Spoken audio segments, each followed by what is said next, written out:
यीशु सहाय संध्याकालीन रविवारीय आराधना में आप सबों का हार्दिक स्वागत है। हम उस महान परमेश्वर को धन्यवाद दें जिसने हम सबों को अपनी आशीषों से परिपूर्ण किया है और इस संध्या के समय उसके नाम की महिमा के निमित्त, उसकी आराधना के निमित्त, उसकी स्तुति और वंदना के निमित्त हमें उसके वेदी के सामने ले आया है। इसलिए हम सब मिलकर उस महान परमेश्वर को तहे दिल से धन्यवाद दें। आइए हम प्रार्थना करें। पवित्र पवित्र पवित्र प्रभु परमेश्वर, सर्वशक्तिमान, जो था और जो है और जो आने वाला है, आइए हम प्रार्थना करें। परम पवित्र अनुग्रहकारी परमेश्वर, हम आपका धन्यवाद करते हैं आपके तमाम आशीषों के लिए। हम धन्यवाद देते हैं कि आपने हम सबों को यह जीवन प्रदान की है। हम धन्यवाद देते हैं और आपकी महिमा करते हैं कि आपने हमें ऐसा मौका प्रदान की कि हम सब मिलकर आपके पवित्र नाम की महिमा करें। प्रेमी परमेश्वर, इस समय आपसे प्रार्थना करते हैं, संध्याकालीन आराधना में हम आपकी उपस्थिति चाहते हैं और आपकी सहायता चाहते हैं, क्योंकि आपके बिना हम आपको प्रसन्न नहीं कर सकते। दयालु पिता, आप हमारे बीच में आइए और हमारी अगुवाई, हमारी सहायता कीजिए, जिससे कि हम आपकी नाम की महिमा अपने जीवन के द्वारा हमेशा करने पाए। उसी हमारे प्रभु यीशु क्रिस्त के नाम से आमीन। हम परमेश्वर के नाम की महिमा के निमित्त, उसके नाम की महिमा स्तुति करते हुए हम गीत गाएंगे। गीत संग्रह से गीत संख्या 120, गीत 120।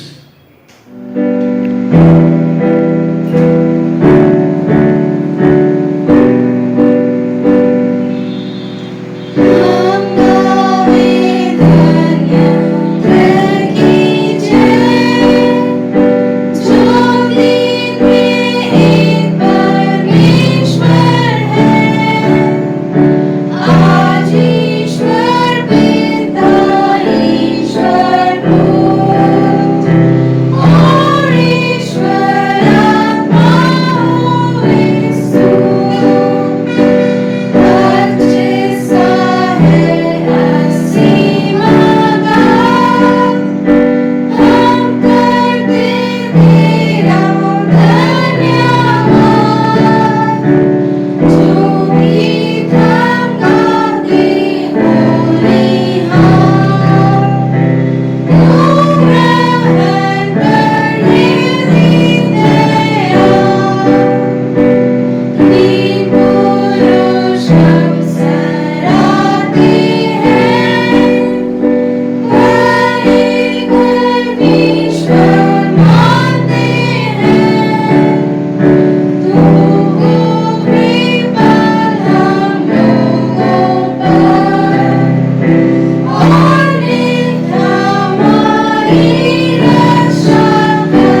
आइए हम सब मिलकर उस महान परमेश्वर के सम्मुख अपने अपने गुनाहों को कबूल करें।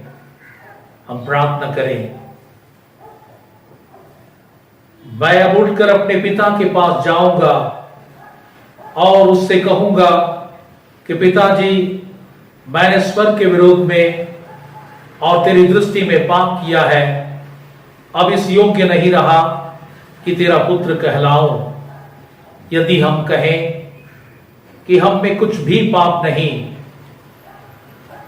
तो अपने आप को धोखा देते हैं और हम में सत्य नहीं।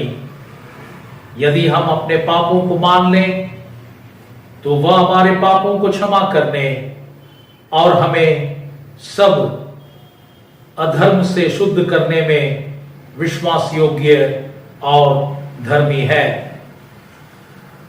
हम सर्वशक्तिमान परमेश्वर के सामने दीन और नम्र बनकर अपने अपने पापों का अंगीकार करें। पाप अंगीकार की प्रार्थना आप सब मेरे पीछे पीछे कहें।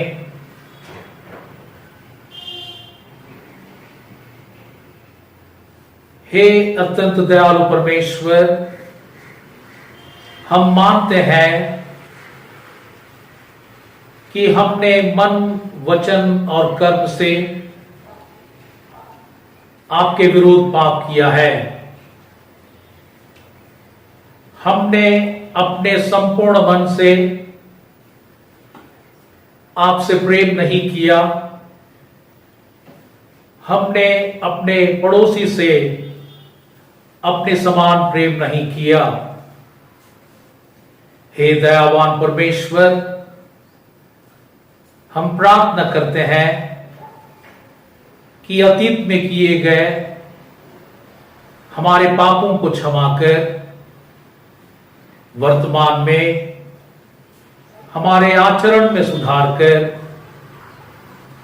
भविष्य में जैसे हमें होना चाहिए हमें बना, ताकि हम आपकी इच्छा को माने और आपके मार्ग में आनंद से चलें। हमारे प्रभु यीशु ख्रिस्त के द्वारा, आमीन। सर्वशक्तिमान और दयावान परमेश्वर,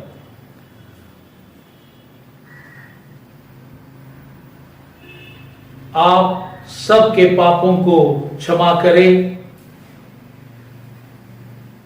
और उनसे आपको छुटकारा दे। आपको अपने जीवन सुधारने के लिए अनुग्रह दे और पवित्र आत्मा के सामर्थ्य से आपको भरपूर करे। आमीन। हम प्रार्थना करें। पवित्र आत्मा के अवतरण पर्व के पश्चात पहला प्रभुवार और त्रय का प्रभुवार है।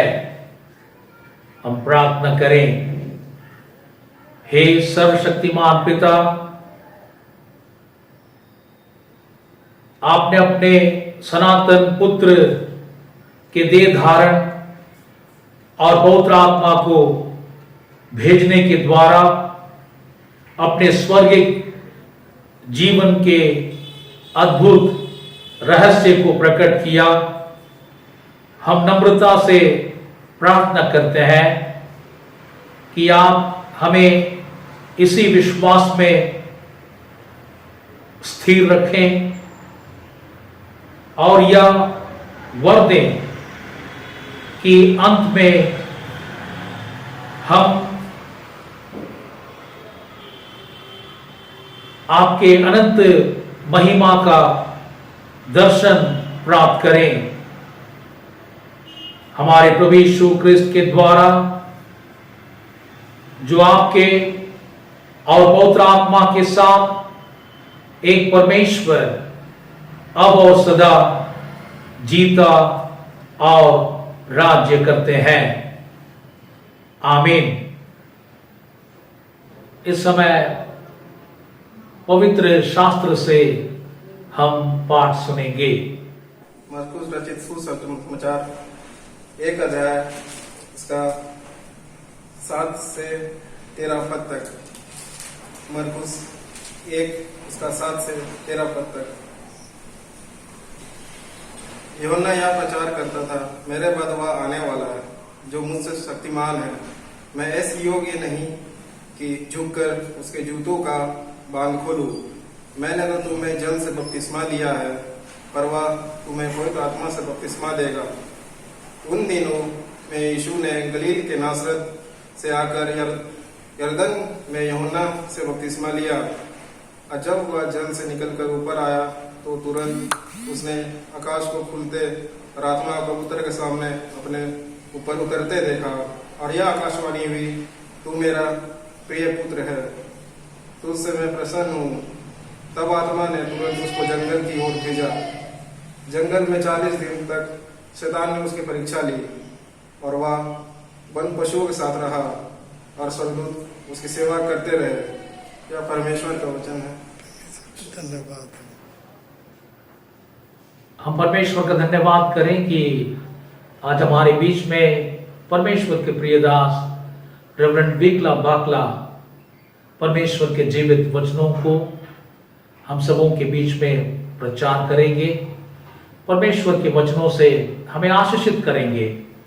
उसके पूर्व हम एक विशेष गीत सुनेंगे मिस्टर आयुष तिग्गा के द्वारा।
संकट की घड़ी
संध्याकालीन आराधना में मैं आप सबों का हार्दिक अभिनंदन करता हूँ। आज पवित्र त्रिएक परमेश्वर का दिन है। मैं परमेश्वर पिता, परमेश्वर पुत्र और परमेश्वर पवित्र आत्मा के नाम में आपका हार्दिक स्वागत करता हूँ। इससे पहले कि हम बाइबल अध्ययन में आगे बढ़ें, आइए हम पवित्र आत्मा को अपना शिक्षक नियुक्त करें। सर्वशक्तिमान दयालु पिता परमेश्वर, इस समय हम आपके पवित्र जीवते वचन के निकट आते हैं। अपने पवित्र आत्मा से हमें परिपूर्ण कर कि हम बाइबल के एक अच्छे विद्यार्थी के रूप में आपके चरणों के निकट बैठकर आपके वचन पर चिंतन मनन करें। शिक्षक एवं श्रोता दोनों को आपके हवाले करते हैं, हमारे प्रभु यीशु क्रिस्ट के द्वारा, आमीन। त्रिएक परमेश्वर या ट्रायन गॉड के बारे में बाइबल में हम विभिन्न जगहों पर चर्चा पाते हैं, लेकिन इसके बारे में, इस सिद्धांत के बारे में विस्तृत चर्चा हम पवित्र बाइबल में शायद कहीं नहीं पाते। और इसलिए मानवीय समझ या मानवीय बुद्धि से इस त्रिएक परमेश्वर के रहस्य को समझना सचमुच कठिन कार्य है। पवित्र बाइबल के वचन के आधार पर हम इस पर चर्चा करेंगे। सबसे पहली बात जो हम सीखेंगे वो त्रिएकता के बारे में मैं चर्चा करूंगा। दूसरी बात, मैं पिता और पुत्र के संबंध के बारे में चर्चा करूंगा। और तीसरी बात, हम पवित्र आत्मा के बारे में चर्चा करेंगे। इस तरह हम त्रिएक परमेश्वर के बारे में आज कुछ बातों को पवित्र आत्मा की सहायता से सीख पाएंगे।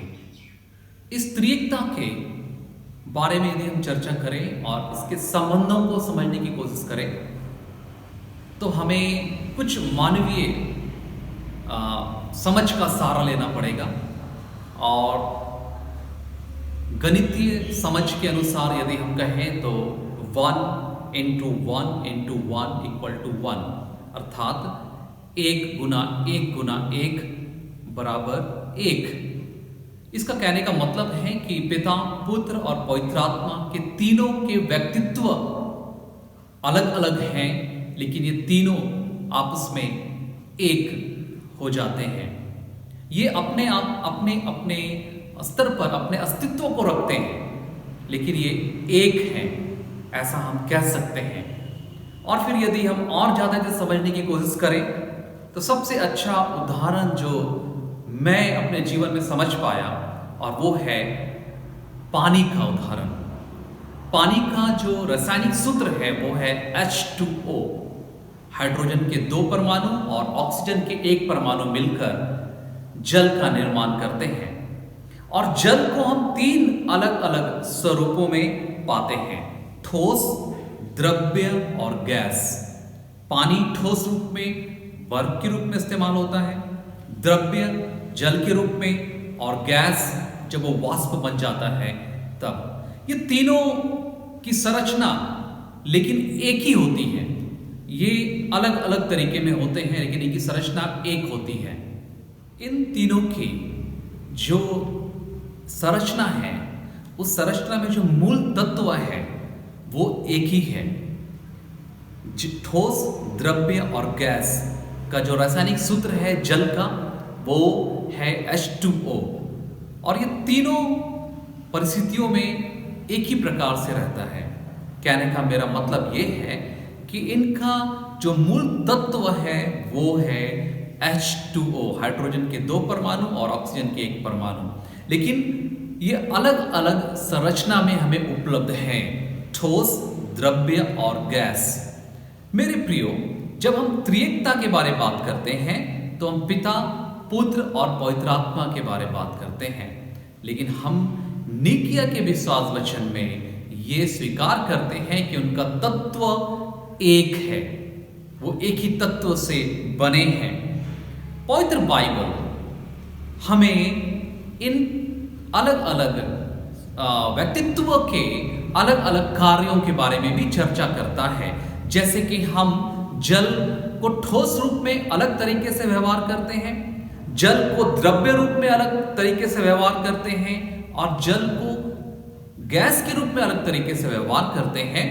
पिता, पुत्र और पवित्र आत्मा, ये तीनों के व्यक्तित्व को हम अलग अलग तरीके से पवित्र बाइबल में कार्य करते हुए पाते हैं।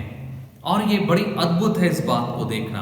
तो त्रिएकता के बारे में हम इस बात को सीखते हैं कि ये तीनों के तत्व एक हैं, इनका व्यक्तित्व एक है, लेकिन ये आपस में एक साथ कार्य करते हैं और हमारी मानवीय समझ से ये परे की बात है। पवित्र बाइबल हमें जितना इसके बारे में बतलाता है, उस आधार पर हम इस बात को समझते हैं कि पिता जो है वो है सृष्टिकर्ता, पुत्र जो है वो है उद्धारकर्ता और पवित्र आत्मा जो है वो हमें सहायक के रूप में दिया गया है। पवित्र बाइबल में उत्पत्ति की किताब उसके पहले अध्याय में सृष्टि के रचना का वर्णन पाते हैं और साधारणतया बोलचाल की भाषा में हम पिता परमेश्वर को सृष्टिकर्ता कहते हैं। लेकिन यदि हम बड़े ध्यानपूर्वक पढ़ते हैं तो हमें पता चलता है कि उस सृष्टि के रचने की प्रक्रिया में एक से अधिक व्यक्तित्वों का योगदान वहां पाते हैं। जो वाक्यों की संरचना है, ऐसा प्रतीत होता है कि वहां एक से ज्यादा लोगों की उपस्थिति वहां है। इसके बारे में हम ज्यादा चर्चा नहीं कर सकते, लेकिन ऐसा हमें महसूस होता है कि सृष्टि के आरंभ से ही पिता, पुत्र और पवित्र आत्मा की उपस्थिति रही है और उनके कार्य साथ में लगातार जारी रहे हैं। मेरे प्रियो, यूहन्ना की किताब में हम ये पाते हैं जहां पर सामरी स्त्री और यीशु का वार्तालाप चल रहा है और यीशु उस सामरी स्त्री को संबोधित करते हुए कहते हैं कि परमेश्वर आत्मा है और यह आवश्यक है कि उसके आराधक आत्मा और सच्चाई से उसकी आराधना करें। इस तरह के बहुत सारे जगहों पर हम इस बात को पाते हैं और पिता, पुत्र और पवित्र आत्मा के संबंधों के गूढ़ रहस्य को हम यहाँ पर और भी ज्यादा गहरा होते हुए पाते हैं। जैसे मैंने आरंभ में कहा कि मानवीय समझ का हम सहारा लेकर के इसे नहीं समझ पाते। मेरे प्रियो, आइए हम सबसे पहले आगे बढ़ते हैं, पिता और पुत्र के बारे में चर्चा करते हैं। जैसे मैंने आरंभ में कहा कि पिता अर्थात सृष्टिकर्ता, पुत्र अर्थात उद्धारकर्ता और पवित्र आत्मा जिसे सहायक के रूप में हमें दिया गया। उत्पत्ति की किताब, निर्गमन की किताब, इन किताबों की यदि हम चर्चा करें तो हम बड़ा स्पष्ट पाते हैं कि पिता है, उसने अपने आप को इस्राएली जाति पर प्रकट किया और उसने मूसा से जब वो वार्तालाप किया है, मूसा से जब उसने बातचीत की है निर्गमन 6 अध्याय में और उसके पहले भी जलती हुई झाड़ी के निकट, तब परमेश्वर यहोवा ने मूसा को उसे कई पीढ़ियों पहले का वास्ता दिया और ये इसलिए किया कि मूसा को ये विश्वास हो जाए कि जो परमेश्वर मैं हूं वो कोई नया नहीं हूं, लेकिन उसके पीढ़ियों का भी परमेश्वर हूं। मेरी उसकी उपस्थिति आरंभ से है। पिता जो कि परमेश्वर है और वो मूसा के कई पीढ़ियों का वास्ता वहां पर दे रहा है।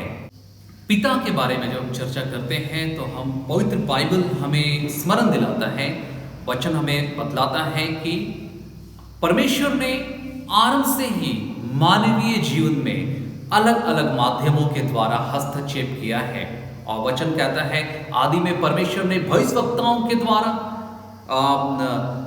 थोड़ा थोड़ा करके हमें हमारे पूर्वजों को चिताया, बताया और उनसे बातें की। मानवीय जीवन में पिता का हस्तक्षेप अलग अलग माध्यमों के द्वारा रहा है और वो सबसे ज्यादा स्पष्ट हम पाते हैं आरंभ से 5 किताबों में, जहां पर मूसा को परमेश्वर ने माध्यम बनाया और एक चुनी हुई एक बड़ी विशाल जाति को उसने अपने कार्य के लिए इस्तेमाल किया। मेरे प्रियो, ये अद्भुत है इस बात को देखना कि परमेश्वर जो है वो अनेक प्रकार के माध्यमों के द्वारा अपने कार्यों को अंजाम दे रहा है।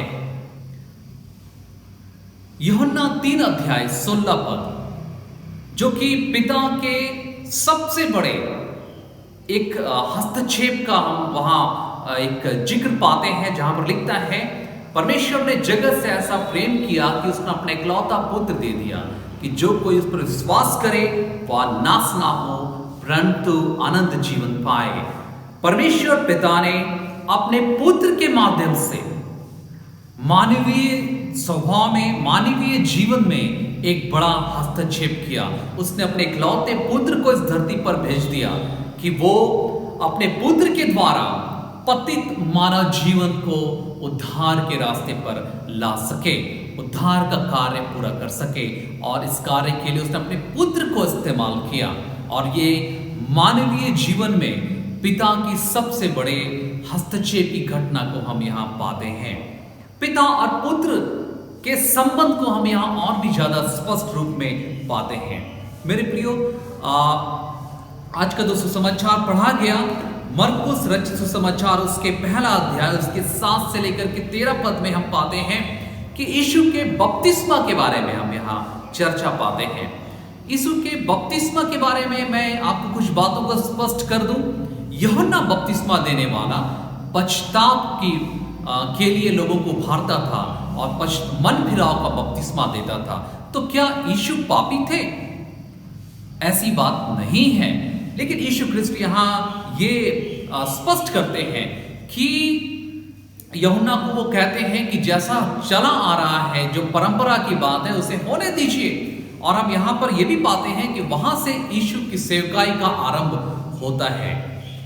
और सबसे अद्भुत बात और जो सबसे दुर्लभ चित्रण हमें वहां मिल रहा है, और वहां पर हम ये पाते हैं कि पिता, पुत्र और पवित्र आत्मा ये तीनों वहां एक साथ उपस्थित होते हैं। वचन कहता है कि पहला अध्याय मरकुस रचित सुसमाचार उसके पहले अध्याय उसके 9 पद में लिखता है, उन दिनों में यीशु ने गलील के नासरत से आकर यरदन में यूहन्ना से बपतिस्मा लिया। और जब वह जल से निकलकर ऊपर आया तो तुरंत उसने आकाश को खुलते और आत्मा को कबूतर के समान उतरते देखा, और यह आकाशवाणी हुई, तू मेरा प्रिय पुत्र है, तुझसे मैं प्रसन्न हूं। इन पदों में हम इस त्रिएकता के स्पष्ट चित्रण को हम देख पाते हैं, एक दुर्लभ चित्रण को हम देख पाते हैं, जहां पिता भविष्यवाणी करते हुए हमें सुनाई पड़ रहे हैं, पवित्र आत्मा कपोत के रूप में उतरते हुए दिखाई पड़ रही है, और यीशु जो पुत्र है वो बपतिस्मा लेते हुए मानव के बीच में दिखाई पड़ता है। और पुत्र के द्वारा परमेश्वर एक बड़ा हस्तक्षेप मानव जाति पर करता है। मेरे प्रियो, हम यहाँ इस बात को पाते हैं कि यहाँ पिता और पुत्र की एक ऐसी योजना जिसमें पुत्र उद्धारक के रूप में हमारे पास भेजा जाता है कि वह मानव जाति का उद्धार करे। और एक प्रकार से ये परमेश्वर पिता का एक सीधा हस्तक्षेप मानव जाति पर होता है। प्रभु यीशु के जीवन काल को यदि हम ध्यानपूर्वक देखें और सुसमाचारों के माध्यम से पढ़ें तो यीशु ख्रिस्ट कई बार अपने पिता का जिक्र वो एक ऐसे व्यक्तित्व के रूप में करते हैं जो सर्वदा उसके साथ और उसके जैसे हैं। यहाँ पाते हैं यूहन्ना 14 अध्याय उसके 10 पद से आगे में, जहाँ पर वो फिलिपुस को जवाब देते हुए कहता है कि फिलिपुस उससे कहते हैं कि हे प्रभु, पिता को हमें दिखा, यही हमारे लिए बहुत है। यीशु ने उससे कहा, हे फिलिपुस, मैं इतने दिन से तुम्हारे साथ हूं और क्या तू मुझे नहीं जानता? जिसने मुझे देखा है उसने पिता को देखा है। तू क्यों कहता है कि पिता को हमें दिखा? क्या तू विश्वास नहीं करता कि मैं पिता में हूं और पिता मुझ में? ये वचन हमें पिता और पुत्र के एक ऐसी जुगलबंदी को दिखाता है जहां पर पिता और पुत्र मिलकर के बड़े ही योजनापूर्ण तरीके से मानव जाति के उद्धार के कार्य को अंजाम दे रहे हैं। मेरे प्रियो, हम अपने मानवीय समझ से जितनी हमारी बुद्धि है और हमारे पास संसाधन है, हम इन चीजों को समझ पाते हैं। लेकिन मैं ये मानता हूं कि निश्चय समय आता है जब हम इन चीजों को और भी स्पष्ट और एक विस्तृत रूप में देख पाएंगे। पिता और पुत्र पुत्र इस धरती पर आकर के पिता को मानो वो धरती पर लेकर के आ जाते हैं और हमारे और आपके जीवन में वो पिता को शामिल करते हैं अपने माध्यम से। कभी यीशु ख्रिस्ट जक्के के घर में भोज कर रहे हैं, कभी वो पापियों के मध्य भोजन कर रहे हैं, कभी वो बीमारों को चंगा कर रहे हैं, किसी के दुख में वो आंसू बहा रहे हैं। ये सब कुछ एक ऐसे दृश्य को दिखाता है मानो पिता हमारे मानवीय जीवन में सम्मिलित हो गए हैं और हमारे और पिता के संबंध को पुत्र के द्वारा और ज्यादा स्पष्ट और मजबूत करते हुए हम यहां देख पाते हैं।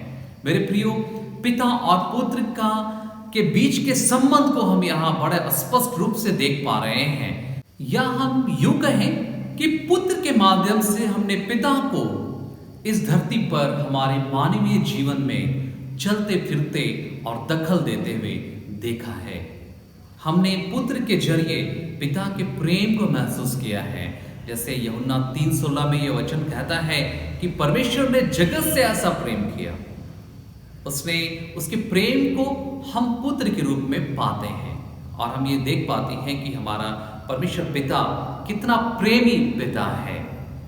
आइए हम आगे बढ़ते हैं, पवित्र आत्मा के बारे में चर्चा करते हैं। यीशु ख्रिस्ट ने अपने जीवन के अंतिम समय में जब वो चेलों से बिछुड़ने वाले थे और तब उसने वहां पर लगातार वो अपने चेलों से पवित्र आत्मा के बारे में चर्चा की है। उसने अपने चेलों से पवित्र आत्मा का परिचय करवाया एक सहायक के रूप में, एक सहायक के रूप में। ग्रीक शब्द पाराक्लेत या पाराक्लेतोस, ये जो ग्रीक शब्द है ये एक सहायता, एक सहायक के रूप में हमें दिखाता है। मेरे प्रियो, बहुत बार हम पवित्र आत्मा के कार्यों को समझने में या पवित्र आत्मा के व्यक्तित्व को समझने में हम भूल कर जाते हैं और शायद ये इसलिए है क्योंकि ये हमें एक आत्मा के रूप में बताया गया है। लेकिन मेरे प्रियो, पाराक्लेतोस जो शब्द है ये हमें एक ऐसे सहायक के बारे में चर्चा करता है जहां पर हम उसे सर्वदा अपने इर्द गिर्द पाते हैं। हम ऐसे परिस्थितियों में उसे अपने करीब पाते हैं जहां पर हमारे इर्द गिर्द कोई नहीं रहता और हम निस्सहाय या असहाय हो जाते हैं और हमें ये पवित्र आत्मा परमेश्वर के करीब लेकर के आता है और हमारे जीवन को परमेश्वर की गवाही के लिए उपयुक्त बनाता है, जिसके बारे में हम चर्चा पाते हैं। रोमी 8 अध्याय उसके 11 से 17 पद में लिखता है, यहां पर 15 पद में, क्योंकि तुमको दासत्व की आत्मा नहीं मिली कि फिर भयभीत हो, परंतु ले पालन की आत्मा मिली है जिससे हम हे अहब्बा, हे पिता कहकर पुकारते हैं। हम यही पवित्र आत्मा की सहायता से उस परमेश्वर को पिता कहते हैं। इसी पवित्र आत्मा की सहायता से हम उसे अब्बा कहकर पुकारते हैं और हम अपने परमेश्वर, अपने सृष्टिकर्ता के और ज्यादा करीब आ जाते हैं। ये पवित्र आत्मा हमारे जीवन को सरल और परमेश्वर के योग्य, ग्रहण योग्य बलिदान के रूप में प्रस्तुत करने में हमारी मदद करता है। ये रोमियो 8 अध्याय 11 से लेकर के 17 पद तक हम इस बात को पाते हैं।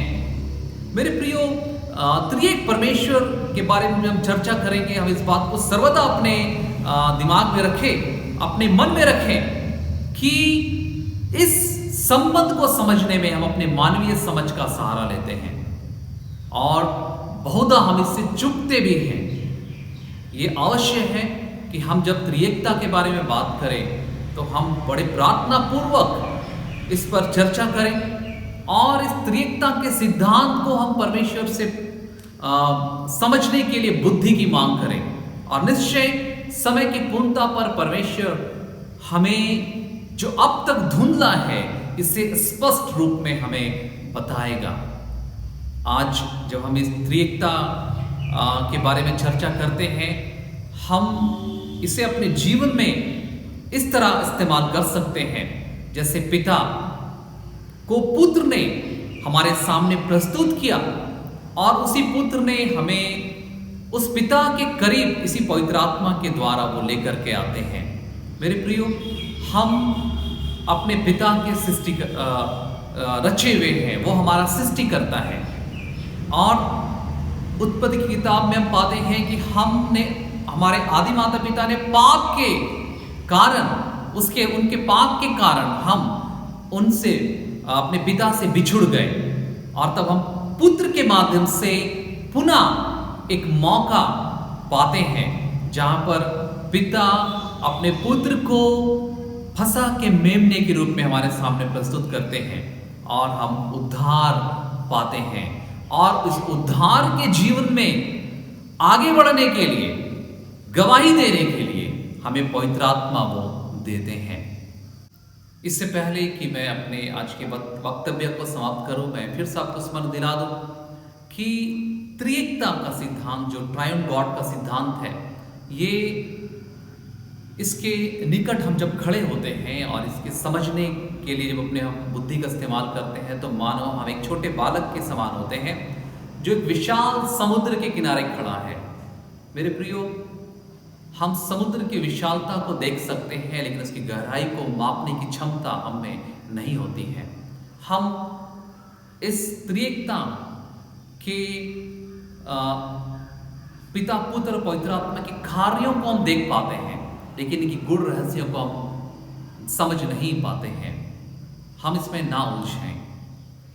हम इस बात को स्वीकार करें कि परमेश्वर हमारा सृष्टि करता है, और उसने अपने इकलौते पुत्र को हमें दिया कि हम उसके द्वारा उद्धार पाएं, और इस उद्धार के जीवन में, इस परमेश्वर के साथ जीवन जीने में पवित्र आत्मा हमारी मदद करती है। मैं फिर से आप सबों को आज पिता, पुत्र, पवित्र आत्मा के नाम में अभिवादन करता हूँ और शुभकामनाएं देता हूँ कि हम अपने मसीह जीवन में अकेले नहीं हैं, लेकिन पिता, पुत्र और पवित्र आत्मा के उस परिवार के एक सदस्य के रूप में हैं, जहाँ पर हम उनके साथ चलते हैं और अपने मसीह जीवन में आगे बढ़ते हैं और गवाही के लिए सर्वदा तैयार रहते हैं।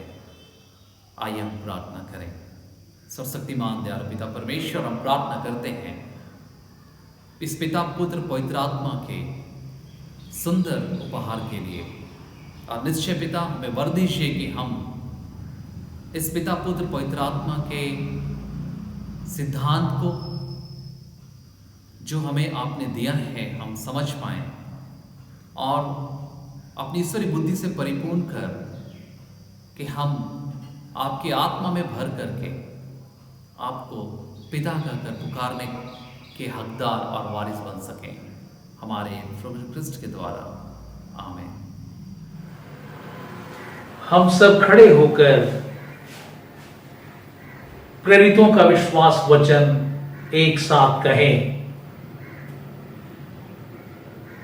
मैं सर्वशक्तिमान पिता, स्वर्ग और पृथ्वी के सृष्टिकर्ता परमेश्वर पर विश्वास करता हूं। मैं उसके इकलौते पुत्र हमारे प्रभु यीशु ख्रिस्त पर विश्वास करता हूं। वह पवित्र आत्मा के सामर्थ्य से गर्भ में आया और कुंवारी मरियम से जन्मा। उसने पुन्तियुस पिलातुस के शासन में दुख भोगा।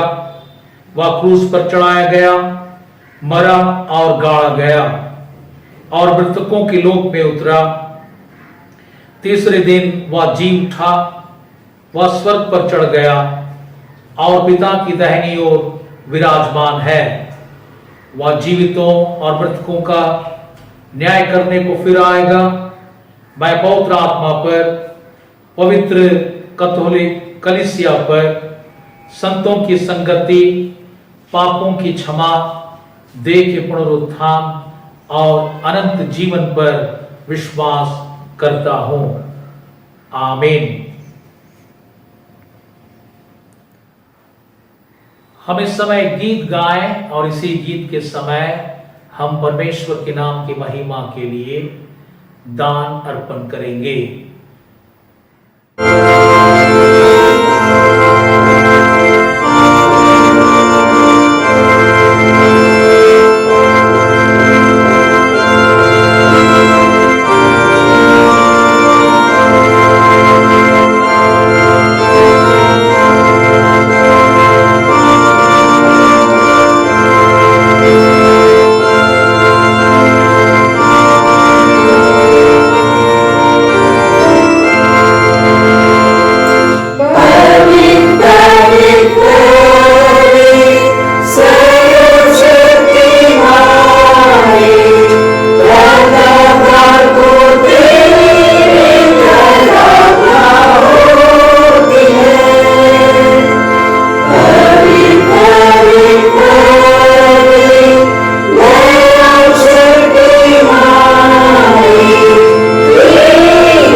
प्रधान के लिए प्रार्थना करें। हे सर्वशक्तिमान परम दयालु पिता परमेश्वर, हम आपका धन्यवाद करते हैं। दयालु पिता, इस पृथ्वी में हम जो कुछ भी प्राप्त करते हैं, हासिल करते हैं, वो सब कुछ आपकी ओर से है। परमेश्वर पिता, आपके हाथों से हमने सब कुछ पाया है और इस समय आपके नाम की महिमा के लिए दान अर्पण किए हैं। इस दान पर अपनी आशीष देके इसे आप पवित्र करें। यह दान आपके पवित्र कलीसिया की बढ़ती के काम में आने पाए, उसी हमारे प्रभु यीशु ख्रिस्त के नाम से आमीन। इस समय हम विशेष प्रार्थनाओं में जाएंगे। सबसे पहले हम प्रार्थना करें हमारे देश के लिए। हमारे देश के राष्ट्रपति, प्रधानमंत्री, राज्यपाल और जितने भी राज्य के हमारे मुख्यमंत्री हैं उनके लिए, और जितने कैबिनेट्स हैं उन सबों के लिए आइए हम प्रार्थना करें। प्रार्थना करें। धन्यवाद धन्यवाद धन्यवाद प्यारे खुदावन परमेश्वर पिता, धन्यवाद के साथ आपके चरणों में आते हैं प्रभु जी। सुबह से लेकर अभी तक हम सबों को संभाले रखा, अपना अनुग्रह दिया, अपना आशीष दिया, हर काम करने में अगुवाई किया, इसके लिए धन्यवाद देते हैं प्रभु जी।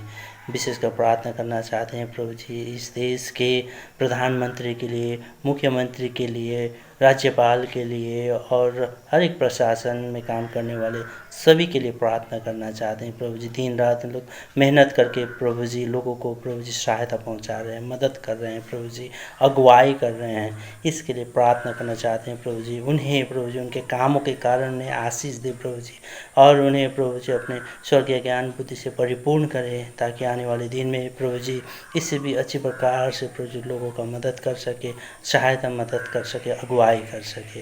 धन्यवाद देते हैं पिता प्रभु जी। और इस कोविड-19 से प्रभु जी उन लोगों को बचा के रखे और उनके परिजनों को भी बचा के रखे परमेश्वर पिता, ताकि आपकी महिमा और प्रभु जी हमारे जीवन से, उनके जीवन से भी होने सके। धन्यवाद के साथ मांगते यीशु मसीह के नाम से, आमीन। इस समय हम विशेष प्रार्थना करेंगे सब जवान युवक युवतियों के लिए, उनके जीवन के लिए, उनके भविष्य के लिए, और साथ ही साथ जो हमारे जवान युवक युवतियां जो बेरोजगार हैं उनके लिए हम विशेष प्रार्थना करें, परमेश्वर की आशीष उनके जीवन में पाया जाए। धन्यवाद धन्यवाद धन्यवाद पिता परमेश्वर, हम तेरा धन्यवाद करते हैं इस सुंदर दिन के लिए। पिता परमेश्वर सर्वशक्तिमान पिता परमेश्वर, तू ही एक खुदावंत राजा है पिता परमेश्वर। मैं आज पिता परमेश्वर तेरे हाथों में जवानों को सौंपती हूँ खुदावंत राजा, जो परीक्षाओं की तैयारी कर रहे हैं खुदावंत राजा।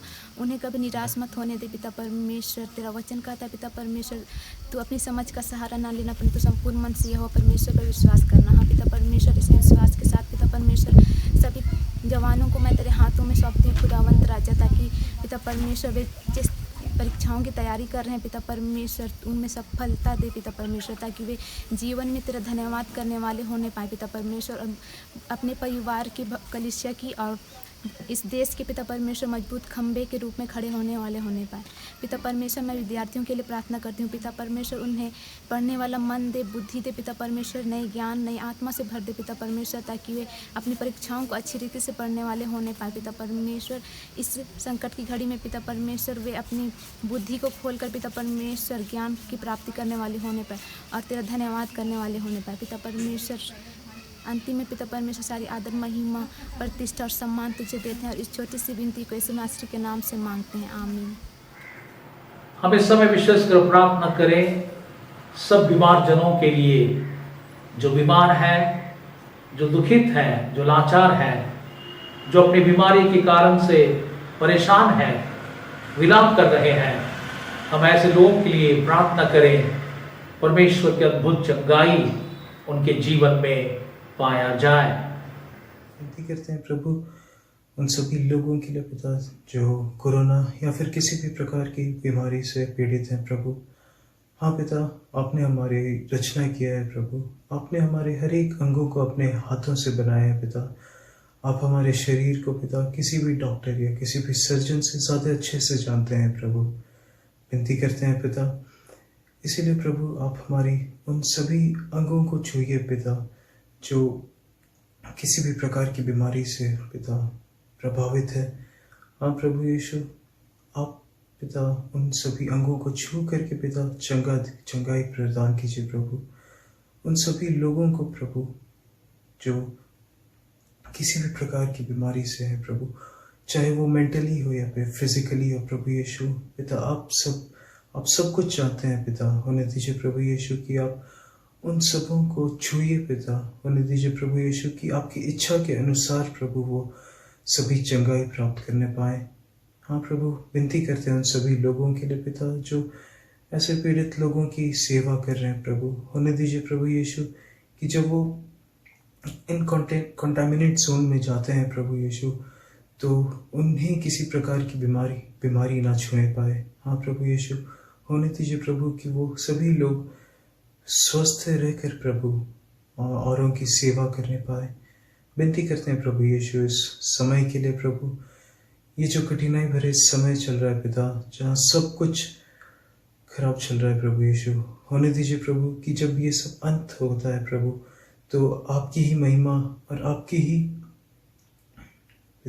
ही प्रेज होने पाए। हाँ पिता, विनती करते हैं प्रभु यीशु, होने दीजिए प्रभु कि अंत में पिता आपकी ही योजना पिता पूरी होने पाए। ये छोटी सी प्रार्थना हम आपके प्रिय पुत्र यीशु ख्रीस्त के नाम से मांगते हैं, इसे सुनिए और स्वर्ग राज में ग्रहण कीजिए। हम विशेष प्रार्थना करें समय विश्व के सब कलीसियाओं के लिए, विशेषकर हमारे भारतवर्ष और विशेषकर हमारे झारखंड क्षेत्र में जितने भी कलीसियाएं हैं, हम परमेश्वर से आशीष मांगे। परमेश्वर पिता ऐसा आशीष दे कि हम फिर से अपने कलीसियाओं में जाकर, अपने चर्च भवन में जाकर उसके नाम की महिमा, उसकी आराधना हम एक साथ करने पाए।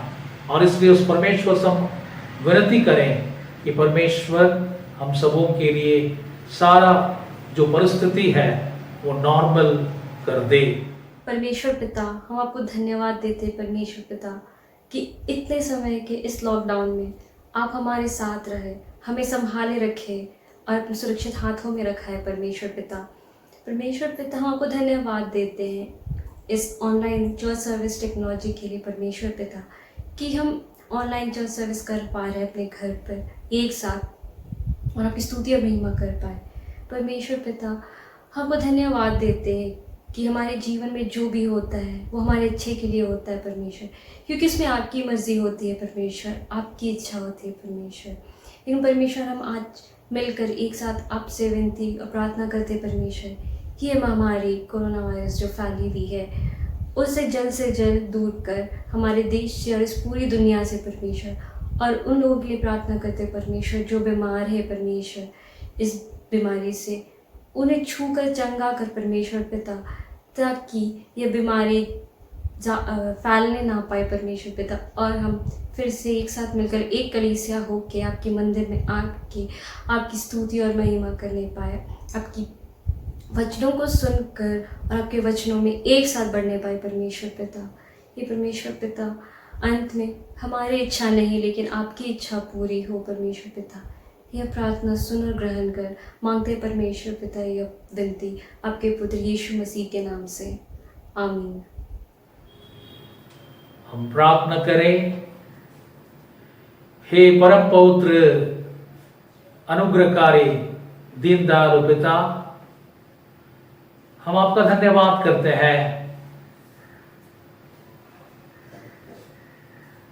आपकी अगुवाई के लिए। हे पवित्र आत्मा, हम आपकी उपस्थिति के लिए धन्यवाद देते हैं।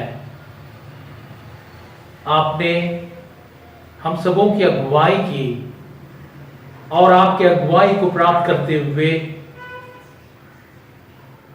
संध्याकालीन आराधना में हम सब संभागी होने पाए और आपके नाम की महिमा किए। हम धन्यवाद करते हैं आपके प्रेजेंस के लिए कि आप हमारे बीच में उपस्थित होकर हम सबों से बातचीत की और हमारी अगुवाई की, हमारी सहायता की, हम धन्यवाद देते हैं। और इस समय दयालु पिता, हम धन्यवाद देते हैं संपूर्ण आराधना के लिए, आपके प्रेजेंस के लिए। विशेष हम प्रार्थना करते हैं आपके प्रिय लोगों के लिए जो अपने अपने घरों में बैठकर आपके नाम की महिमा स्तुति करने पाते हैं। और आपने ऐसा अवसर हमें प्रदान की, ऐसा माध्यम हमें आपने प्रदान की है, इसलिए आपका धन्यवाद करते हैं। धन्यवाद देते हैं आपके सब उपकारों के लिए, यीशु के नाम से, आमीन। हे प्रभु, हम पर दया कीजिए। हे क्रिस्त, हम पर दया कीजिए। हे प्रभु, हम पर दया कीजिए। हे हमारे स्वर्गीय पिता, आपका नाम पवित्र माना जाए, आपका राज्य आए, आपकी इच्छा जैसे स्वर्ग में पूरी होती है वैसे पृथ्वी पर भी पूरी हो। हमारे दिन भर की रोटी आज हमें दीजिए। आप हमारे अपराधों को क्षमा कीजिए जैसे हमने अपने अपराधियों को क्षमा किया है। आप हमें परीक्षा में मत डालिए, परंतु बुराई से हमें बचा लीजिए, क्योंकि राज्य, पराक्रम और महिमा अब और सदा सर्वदा आपके ही हैं, आमीन। परमेश्वर की शांति जो सारी समझ से परे है, परमेश्वर के पुत्र हमारे प्रभु यीशु क्रिस्त के ज्ञान और प्रेम में आपके हृदय और विचारों को सुरक्षित रखे, और सर्वशक्तिमान परमेश्वर पिता की और पुत्र की और पवित्र आत्मा की आशीष आप सबों के साथ सदा सर्वदा बने रहे, आमीन।